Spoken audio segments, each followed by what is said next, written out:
tawan dahil wala siyang suot na damit. Magandang gabi po. Good evening. Shall we start? Come here. Ito po kasi yung unang beses na makikipagtalik po ako. Hindi ko po alam kung anong dapat kong gawin.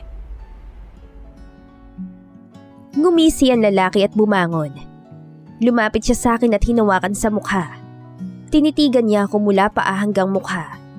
Nakaramdam tuloy ako ng hiya dahil para niya akong ginajudge. Ngayon ay lubos ko nakita ang kanyang mukha. At tama nga ako dahil gwapo talaga siya. Don't worry. I'll be gentle. Dahan-dahan niyang ibinaba ang kanyang mukha at napapikit na lang ako nang maramdaman ko ang kanyang labi. Sinabayan ko ang bawat paggalik niya sa akin hanggang sa unti-unti niya akong inihiga sa kama.